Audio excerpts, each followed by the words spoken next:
한국경제TV는 도약하는 한국 증시와 투자자 여러분을 응원합니다. 네, 오늘도 양시장 일제히 상승하고 있습니다. 트럼프 대통령이 관세 인상 철회 여지를 남기면서 자동차 대표주들 강하고요. 내일 실적 발표를 앞두고 계속해서 수요를 공급이 따라가지 못하고 있는 반도체주들 상승 중입니다.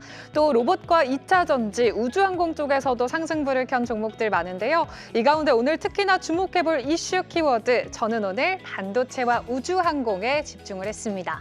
먼저 반도체주 소식부터 확인해 보시죠.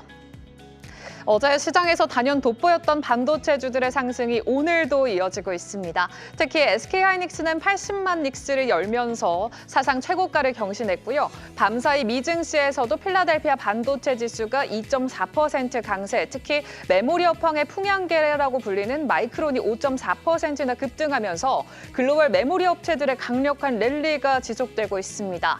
국내에서는 정부가 코스닥 3,000이라는 담대한 목표를 내걸면서 삼성전자와 SK하이닉스 같은 대형주에서 시작된 온기가 이제는 코스닥의 소부장 종목들로 급격하게 확산되는 모습도 확인되고 있는데요.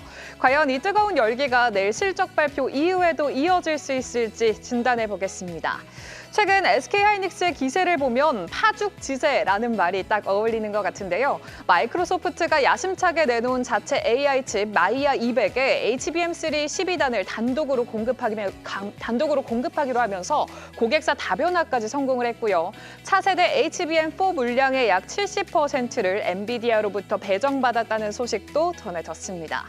거기다가 미국 투자도 공격적으로 단행하고 있는데요. SK하이닉스는 최근 그룹 내에서 분산된 AI 관련 해외 투자와 지분을 통합 관리하는 미국 내 투자 자회사를 설립하기로 했습니다. 엔트로픽이나 퍼플렉시티 등 첨단 기술을 흡수하는 10조 규모의 컨트롤 타워 역할을 할 것으로 보이는데요.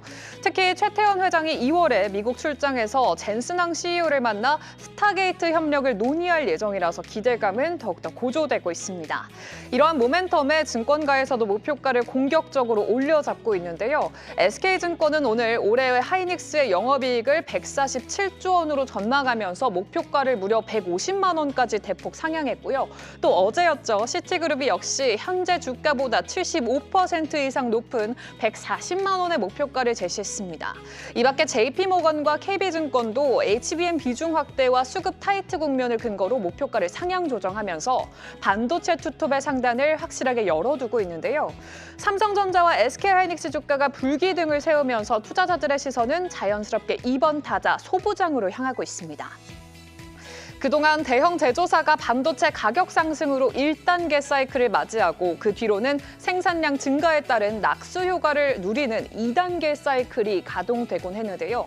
실제 과거 데이터를 분석해보면 재밌는 흐름이 나타납니다. 사이클 1단계인 가격 회복기에는 대형주가 시장을 주도하지만 이런 출하량이 본격화되는 늘어나는 2단계 진입 시점부터는 소부장 수익률이 대형주를 압도했는데요.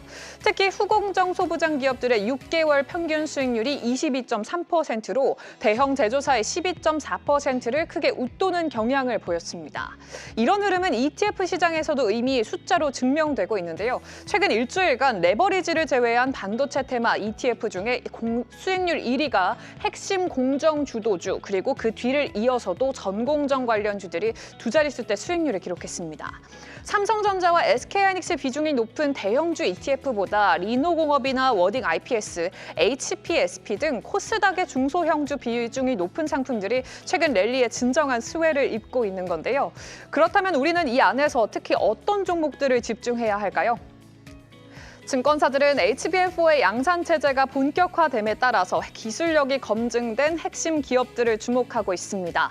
전공정 과정에서 PSK와 원익 IPS, 테스나 주성 엔지니어링 등 산화 공정부터 증차까지 여러 장비 업체들을 꼽은 증권사들부터 가동률 회복에 직접적인 수혜를 입는 솔브레인, 그리고 한솔 케미칼 같은 소재주들 역시 부각됐습니다.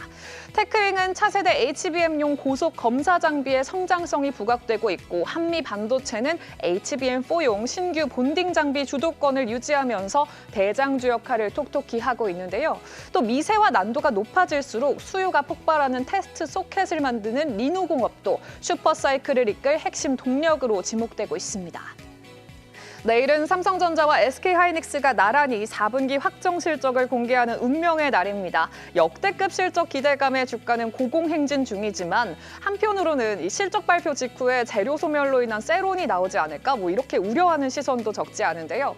과연 반도체 투톱의 상단은 어디까지 열려 있을지, 그리고 삼성전자와 SK하이닉스 혹은 반도체 소부장 종목들의 어떤 종목들이 앞으로 더 유망하다고 보시는지 향후 투자 전략 전문가분들과 함께 세워보시죠.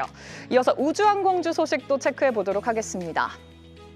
최근 우주항공 섹터가 뜨거운 관심을 받는 가운데 이번에는 스페이스X의 상장 소식과 우리 기업들의 행보가 시장을 뒤흔들고 있습니다.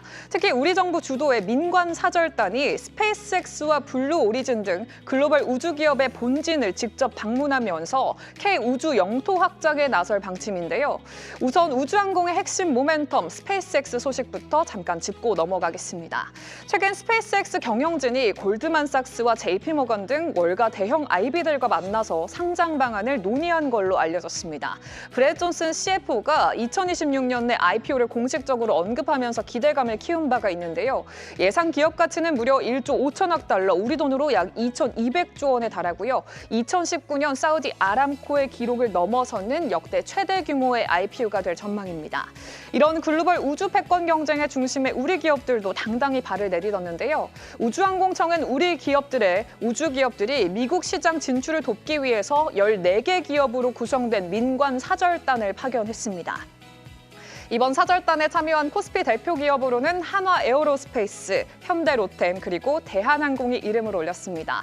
국내 우주항공 대장주인 한화에어로스페이스를 필두로 발사체 기술과 기체 제작 역량을 갖춘 우리 대형사들이 스페이스X와 블루 오리진의 생산 라인을 직접 시찰하면서 글로벌 기술 협력 구축에 채널 구축에 나선 상태고요. 코스닥에서도 역시나 실력파 기업들이 대거 참여했습니다. 나라 스페이스 테크놀로지와 이노스페이스, 한양 ENG 등이 그 주인공입니다. 소형 위성 플랫폼부터 하이브리드 로켓 기술까지 뉴 스페이스 시대를 이끌 강수 업체들이 나사의 케네디 우주센터와 제트 추진 연구소를 방문하면서 실전 네트워크 확보에 총력을 기울이고 있습니다. 그런데 최근 빅테크들이 우주로 향하는 이유는 단순히 로켓 때문만은 아닌데요. 지상의 데이터 센터가 겪는 전력과 냉각 문제를 해결하기 위해서 우주 공간을 대안으로 삼고 있습니다. 구글은 2027년까지 AI 반도체 TPU를 탑재한 위성을 쏘아 올리면서 우주 데이터 센터를 구축하는 프로젝트 선캐쳐에 착수했고요. 샘 올트먼의 오픈 AI와 엔비디아의 지원을 받는 스타트업들도 이미 우주에서 거대 언어 모델 LLM을 공동 구동하는 데 성공을 했습니다. 대기가 없는 우주에서 태양광 에너지를 무한하게 활용하고 차가운 우주 공간을 천연 냉각기로 쓰는 시대가 머지않아 보이는데요. 우주 산업이 이제 공상과학이 아니라 상장과 실적이라는 현실의 영역으로 들어오고 있습니다.